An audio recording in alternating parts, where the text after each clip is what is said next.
Assalamualaikum warahmatullahi wabarakatuh.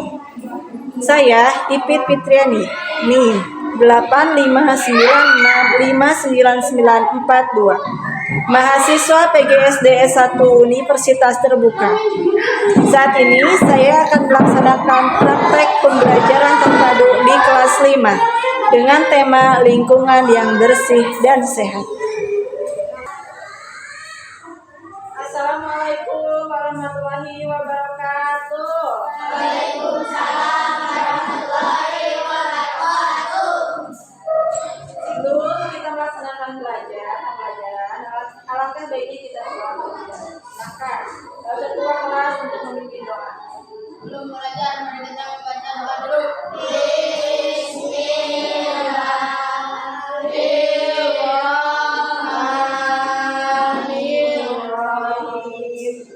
Raditu billahi robba wa bil islami dina wa bi Muhammadin nabiyya wa rasulah.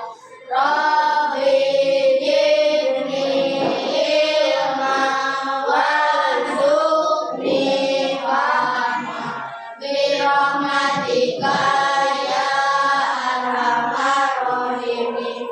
Amin. Bagaimana kabarnya semuanya? Baik. Coba kelas 5. Siap. Kelas 5. Siap. Kelas 5. Siap. Siswa kelas 5 apa kabar? Baik. Siapkah kalian untuk belajar? Siap. Semangat semuanya, dengar dengan seksama. Siswa kelas 5 semuanya Hebat. Ibu guru bagaimana kabarnya? baik. Siapkah dari kami semua? Siap. Kami siap belajar dengan sesama.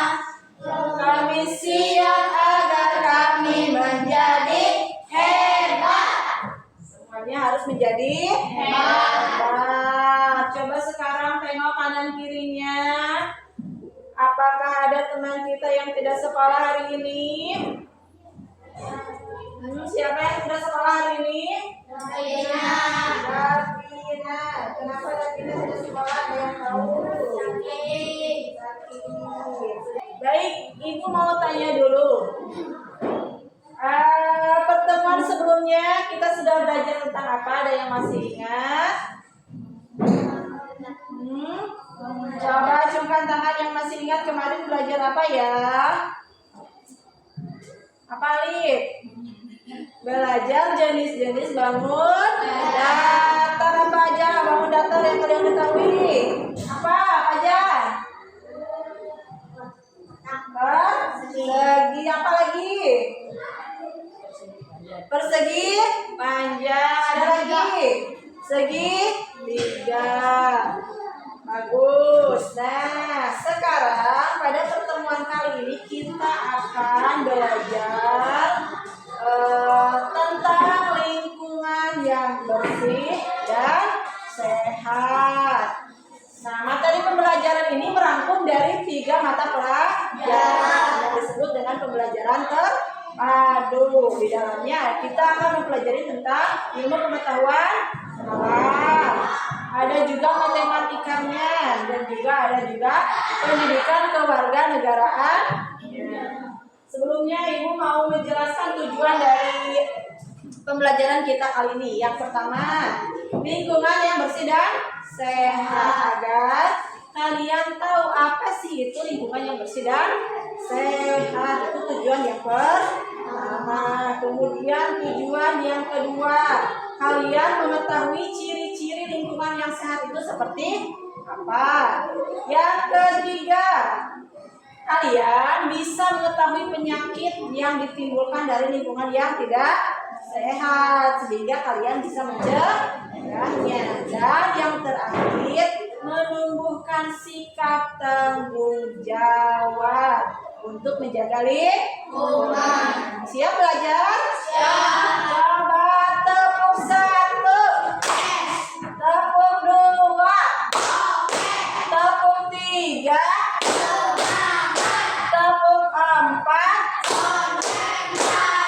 Tepuk 5. Tepuk 5. Nah, kalian ada yang tahu apa itu lingkungan sehat? Coba, Ibu mau tahu apakah ada yang tahu apa sih lingkungan yang sehat? Kira-kira siapa yang tahu apa itu lingkungan sehat?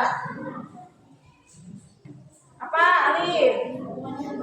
Lingkungan yang bersih, ada lagi? Lingkungan yang sehat itu seperti apa sih? Coba kalian tengok ke bawah, di sekeliling kalian, apakah lingkungan kita ini sudah sehat?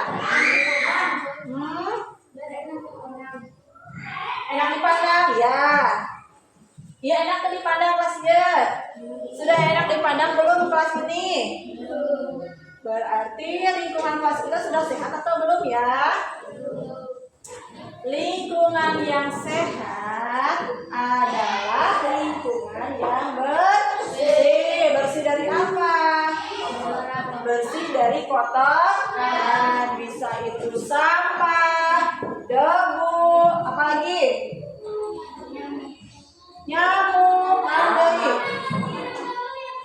pokoknya bersih dari segala sesuatu yang mengganggu, bebas dari pencemaran,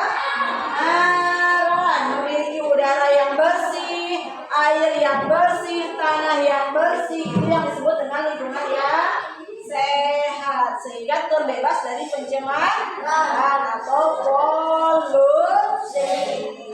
Nah, sebaliknya, lingkungan yang tidak sehat adalah apa? Lingkungan yang tercemar atau kotor. Kotor kan kegunaan baik. Kenapa aja bisa kotor? Bisa banyak sampah, bisa banyak debu, bisa udaranya buruk. Nah, itu disebut dengan lingkungan yang kotor atau tidak sehat. Nah, kira-kira kalian betah di lingkungan sehat atau tidak sehat? Lingkungan yang sehat. Tentu kita nyaman di lingkungan yang sehat. Karena dengan lingkungan yang sehat kita dapat melaksanakan aktivitas dengan baik, dengan nyaman. Nah, sekarang Ibu akan menjelaskan tentang ciri-ciri lingkungan sehat dan ciri-ciri lingkungan tidak sehat. Yang pertama dulu, ciri-ciri lingkungan sehat.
Jika lingkungan kita kotor, maka lingkungan kita akan menimbulkan beberapa penyakit. Di sini Ibu ada contoh gambar penyakit yang ditimbulkan oleh lingkungan yang tidak sehat. Coba gambar yang pertama. Sakit perut atau diare. Kira-kira penyebab diare apa? Makanan yang kotor. Kenapa makanan bisa kotor? Bisa jadi tidak dikemas dengan baik. Jadi kalau ke depan lalu kemasukan kotoran yang menyebabkan diare. Yang kedua, Nadia. flu dan batuk atau disebut dengan ISPA. Apa? ISPA. Infeksi saluran pernapasan akut. Bisa flu atau influenza, bisa batuk. Itu disebabkan oleh udara yang tercemar karena lingkungan yang kotor. Nah, terus ayat dia apa ini? Kurap, panu, kudis, pokoknya penyakit kulit. Beberapa jenis penyakit kulit disebabkan oleh lingkungan yang kotor, diantaranya karena tidak merawat tubuh dengan baik, jarang mandi, jarang mandi. Kita harus mandi berapa kali sehari? Minimal 2 kali sehari, pagi dan sore hari, agar menjaga agar tubuh kita tetap bersih. Lihat gambar selanjutnya. Nah, ini adalah penyakit yang disebabkan oleh tikus. Tikus biasanya di kotor atau di bersih? Kotor. Namanya adalah leptospirosis. Leptospirosis, penyakit yang disebabkan oleh tikus. Lihat gambar selanjutnya, ada gambar apa ini? Hapur. Hapur tuh. Panu. Coba panuan.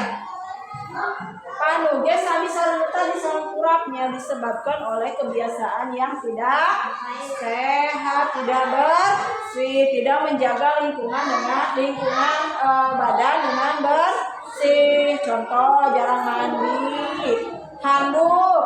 Handuk dianggap pusat keluarga, handuk hiji. Kadang handuk hiji dianggap usaha. Satu orang tidak boleh dipakai bersama. Penggunaan sabun juga. Penyakit panu itu menular. Jadi kalau bisa kurang guys, sabun hiji dianggap sadayaan sabuni itu bisa menularkan panu. Harusnya yang baik itu menggunakan sabun cair. Mana nu digunakan sabun cair?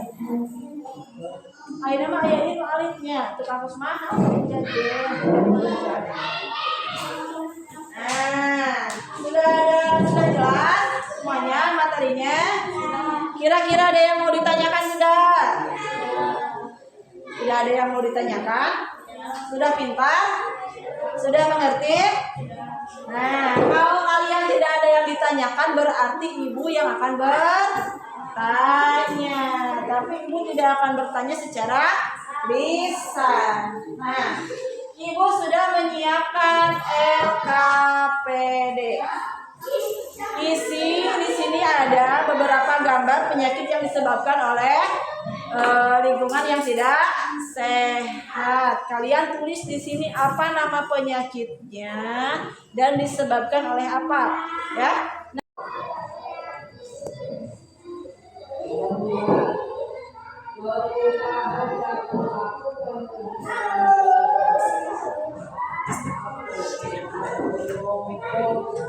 Sudah selesai semuanya?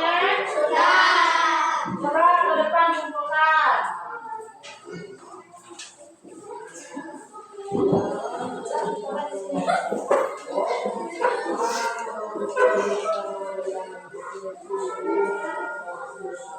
Nah, terima kasih yang sudah mengerjakan tugasnya dengan baik. Sekarang ibu mau tanya, kira-kira kalau kita membersihkan suatu lingkungan akan terasa ringan sendiri atau bersama-sama? Bersama. Nah, sekarang kalian di kelas ini ada berapa orang? Ada 9 orang. Kira-kira untuk membersihkan kelas ini, jika 9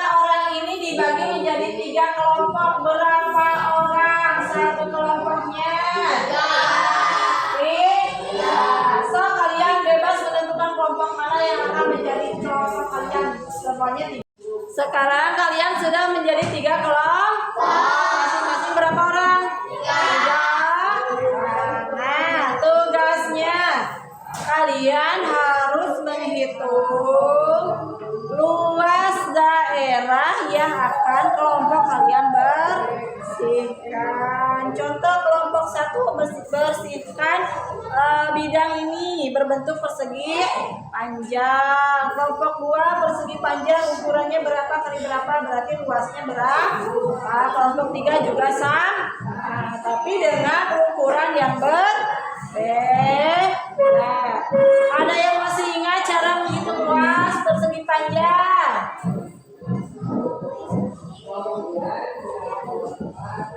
Ada yang masih ingat? Bagaimana cara menghitung luas persegi panjang? Ayo. P kali L, apa itu P? Panjang dikali dengan lebar. Jadi jika panjangnya 20 cm, kemudian lebarnya 10 cm, berapa luasnya?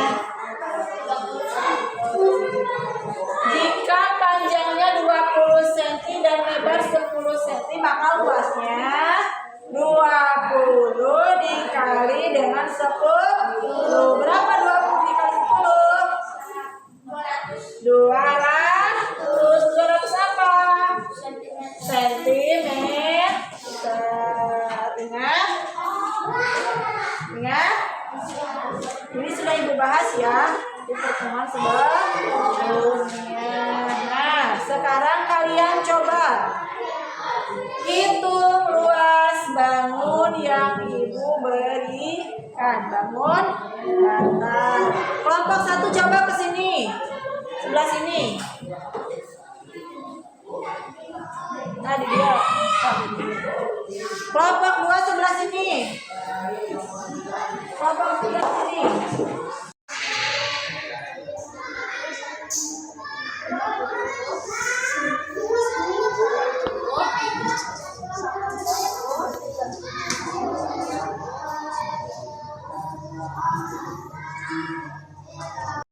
Sudah ketemu hasilnya semuanya berkelompok?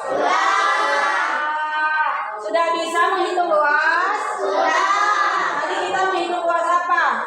Persegi panjang. Apa kelompok 1 berapa hasilnya? 10.800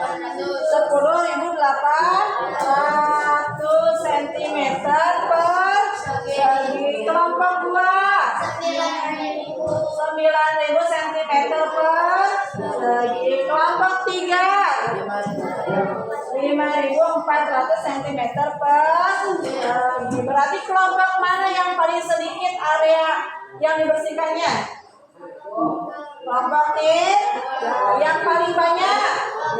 Kelompok 1. Nah, berarti kalian sudah bisa menghitung luas persegi panjang.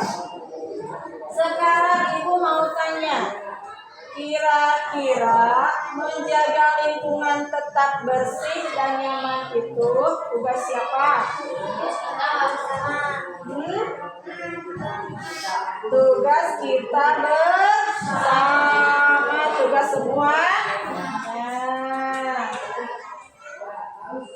Kita melaksanakan bebersih di lingkungan rumah atau sekolah. Enak dengan kesadaran sendiri atau enak disuruh? Lebih baik dengan kesadaran sendiri, karena menjaga kebersihan merupakan salah satu apa? Hak atau kewajiban? Kewajiban kita sebagai manusia.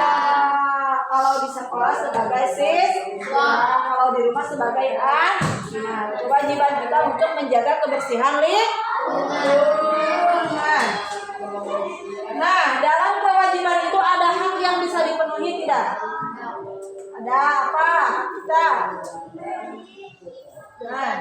belajar dengan nyaman, belajar dengan tenang.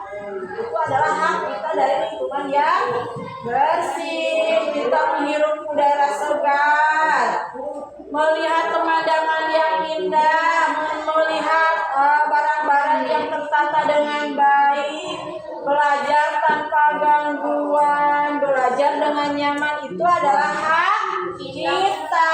Tapi di samping kita mempunyai hak, di samping terpenuhinya hak kita, kita mempunyai kewajiban, yaitu menjaga lingkungan. Dengan cara apa? Dengan cara apa? Menjaga Kalau ada sampah dibuang ke tempat sampah. Ada sampah di kelas langsung disapu, langsung dipel tanpa menunggu perintah dari wali kelas atau orang lain. Harus tumbuh dari kesadaran diri kita sendiri agar tugas kita dilaksanakan dengan baik, dengan ikhlas. Karena kalau di setengah suka terpaksa, ulang lagi yang mereka. Nah, itu tidak. Nah, mulai saat ini siap menjaga kebersihan. Siap menjaga lingkungan. Siap untuk terhindar dari penyakit yang disebabkan lingkungan kotor. Siap memenuhi kewajiban untuk menjaga lingkungan. Tepuk semangat.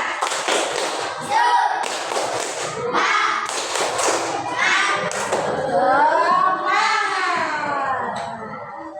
Jadi kesimpulan dari pembelajaran kita hari ini apa? Yang pertama, lingkungan yang bersih dan sehat adalah lingkungan yang tidak tercemar. Yang kedua, ada beberapa penyakit yang disebabkan oleh lingkungan yang tidak sehat dan kita dapat mencegahnya dengan melakukan kewajiban kita, yaitu diantaranya menjaga kebersihan lingkungan. Dan untuk menjaga kebersihan lingkungan lebih baik dilakukan dengan bersama-sama, dengan membagi tugas. Karena itu kalian juga harus pintar dalam membagi pekerjaan, menggunakan konsep matematika dalam kehidupan sehari-hari seperti yang sudah Ibu praktikan tadi. Itu dapat dilaksanakan dalam kehidupan kita sehari-hari. Oke, terima kasih untuk pembelajaran hari ini. Tetap semangat untuk belajar. Karena semakin kita belajar, maka kita akan semakin tahu bahwa pengetahuan kita itu belum seberapa. Terima kasih. Mungkin hanya itu yang dapat Ibu sampaikan dalam pembelajaran terpadu kali ini. Wassalamualaikum warahmatullahi wabarakatuh. Waalaikumsalam.